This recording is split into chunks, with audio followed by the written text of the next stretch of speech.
berusaha untuk mendapatkan data historis ya kurang lebih 5 tahun terakhir ya. Data historis ini bisa juga didapatkan dari perusahaan yang serupa, misalnya produknya kurang lebih mirip dengan kalian, dicek data historis demand-nya, atau juga kalian bisa cek misalnya dari pertumbuhan usia pada segmen pasar yang memang kalian bidik gitu ya, siapa yang mau beli produk kalian gitu, tentang di usia berapa sih sebetulnya.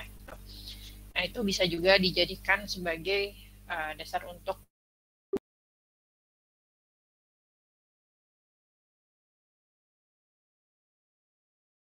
survei offline bisa atau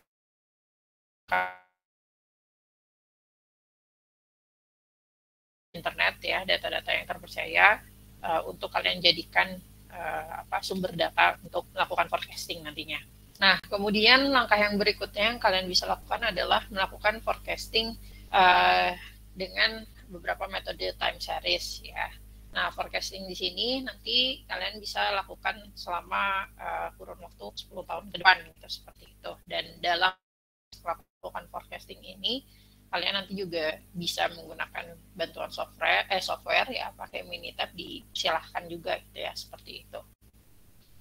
Nah, gunanya juga untuk kenapa sih kita pada akhirnya harus memforecast permintaan pasar yang ada. Ini harapannya adalah permintaan forecastnya itu atau peramalannya itu adalah digunakan untuk dasar kita nantinya ketika menjadwalkan sebuah proses produksi ke depannya gitu, seperti itu. Dan harapannya nanti ya demand-nya selalu bisa dipenuhi ya, karena ketepatan dari peramalan yang dilakukan ya. Berarti data historisnya juga harus terpercaya, seperti itu. Nah ini ya, jadi tujuannya tadi sudah disebutkan bahwasannya untuk dasar perencanaan proses produksi ya, kemudian juga kalian harus bisa memahami dan menginterpretasikan hasil peramalan. Jadi kalau apalagi kita pakai software, data-data angka itu kita cantumkan di worksheet, itu akan keluar-keluar aja sebenarnya hasil forecastnya gitu kan. Tapi apakah nanti pendekatan metode forecasting yang kalian pilih itu apakah yang memang lebih tepat dan tidak, dan bagaimana makna dan interpretasinya, itu yang menjadi penting ya, untuk pada akhirnya kalian nanti punya perencanaan produksi yang memang lebih sesuai gitu ya. Dan juga ya harapannya kalian ya bisa menggunakan alat bantu komputer ataupun software untuk melakukan peramalan permintaan pasar tadi ya. Oke, ini flowchart pengerjaan untuk melakukan peramalan permintaan pasar ya. Jadi kalian tadi dapat data historis 5 tahun terakhir minimal ya. Kemudian juga kalian cek autocorrelation ya buat lihat tren datanya. Fungsinya apa sih ngecek autocorrelation ini? Adalah sebetulnya buat memastikan data 5 tahun terakhir itu memang signifikan, terpercaya, bisa untuk kita melakukan forecast ke depannya gitu ya. Jadi terlihat ada keterkaitan antara data yang satu dengan data yang lainnya gitu, seperti itu. Kemudian juga kalian melakukan proses peramalan tadi dengan pendekatan time series, mau metodenya apapun silahkan dicoba ya. Nah, untuk mengevaluasi hasil peramalannya, nanti kalian bisa lihat dari MSE atau MAD ataupun MAPE, nanti nilainya juga ada gitu ya. Jadi kalian bisa bandingkan misalnya pakai metode time series apa dan lain-lain, itu seperti apa nilainya. Nah, hasilnya nanti kalian akan memilih sebetulnya mana data forecast yang memang kalian gunakan untuk 10 tahun ke depan itu ya, untuk dasar nanti dalam proses perencanaan produksi. Nah, ini contohnya ketika kalian melakukan autocorrelation untuk data historis, gitu kan, seperti ini, di mana yang nanti ditampilkan adalah ada grafik yang memvisualisasikan, ada namanya like ya di sini. Jadi kalau dari secara visualisasi ya, ketika nilai barnya ini berjauhan gitu seperti itu dan terputus-putus juga ya, ini maka ada indikasi bahwasanya memang dia bisa jadi signifikan autokorelasi gitu kan ya, dimana salah satu yang bisa kita evaluasi juga adalah nilai HCF-nya untuk melihat kecenderungannya trennya naik ataupun turun gitu, seperti itu.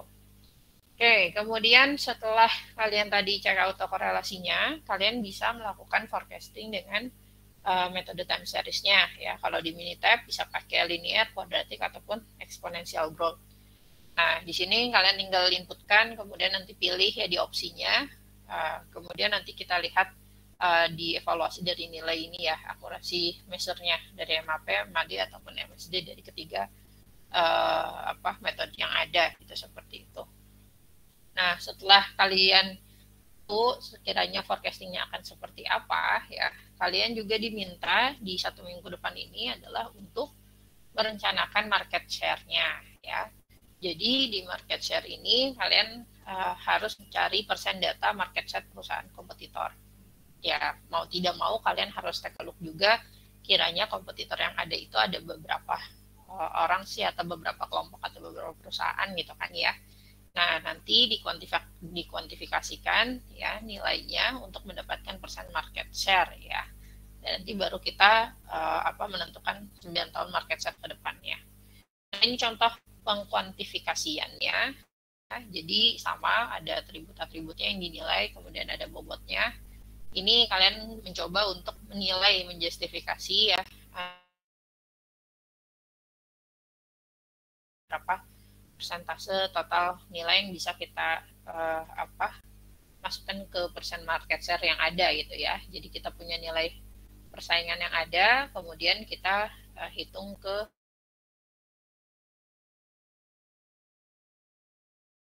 sisa 90% market 10% market share yang belum diketahui gitu kan ya.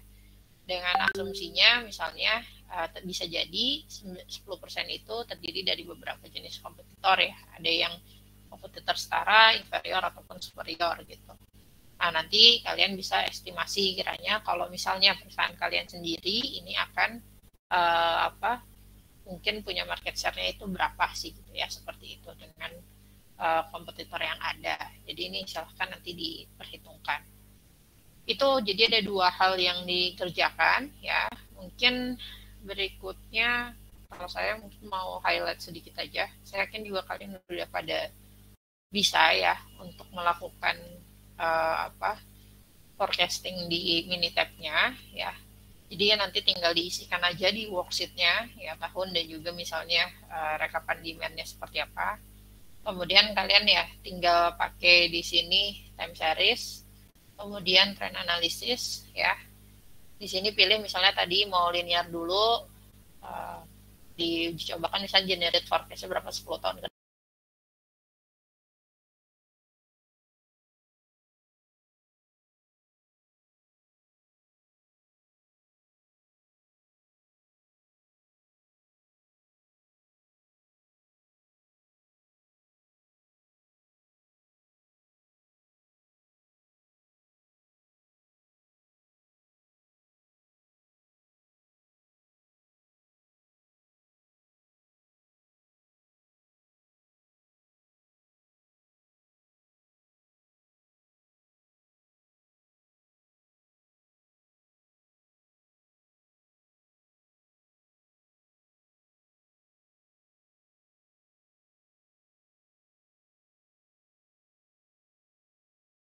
ini gitu kan buat trend analysis. Nanti dia nyari ngasih tahu cara interpretasi datanya seperti apa gitu. Itu yang kelebihan Minitab sebetulnya dibandingkan SPSS ya. Secara visualisasi juga dia lebih bagus gitu, seperti itu. Oke, mungkin kalau dari saya itu aja. Ada yang mau ditanyakan? Gimana? Ada yang mau ditanyakan dari kelas ini? Silahkan.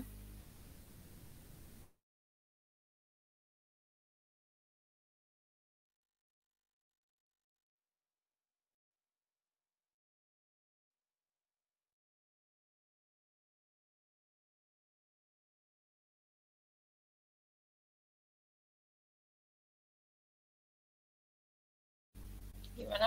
Ada yang mau ditanyakan? Bu, izin bertanya, Bu. Iya, silakan, Putri. Di modul 1A kemarin kan kita udah ada identifikasi kompetitor. Nah, untuk yang di modul sekarang ini, itu pakai identifikasi kompetitor itu atau kita cari lagi ya, Bu, kompetitor-kompetitor yang lain, Bu? Kemarin pakai berapa kompetitornya? 3, Bu. 3, ya boleh dipakai yang kemarin. Kalau ada tambahan kompetitor lain juga boleh dinilai lagi. Oh iya Bu, sama yang kan di situ juga ada buat atributnya kan Bu. Itu pakai atribut yang itu atau ditambahin lagi Bu atributnya? Atribut yang kemarin aja. Kemarin pakai berapa atributnya kalian? 7 Bu. Ya boleh pakai atribut itu. Oke, baik, Bu. Terima kasih Bu. Oke.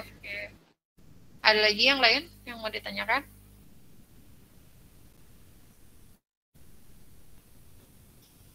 Gimana? Ada yang mau ditanyakan atau cukup?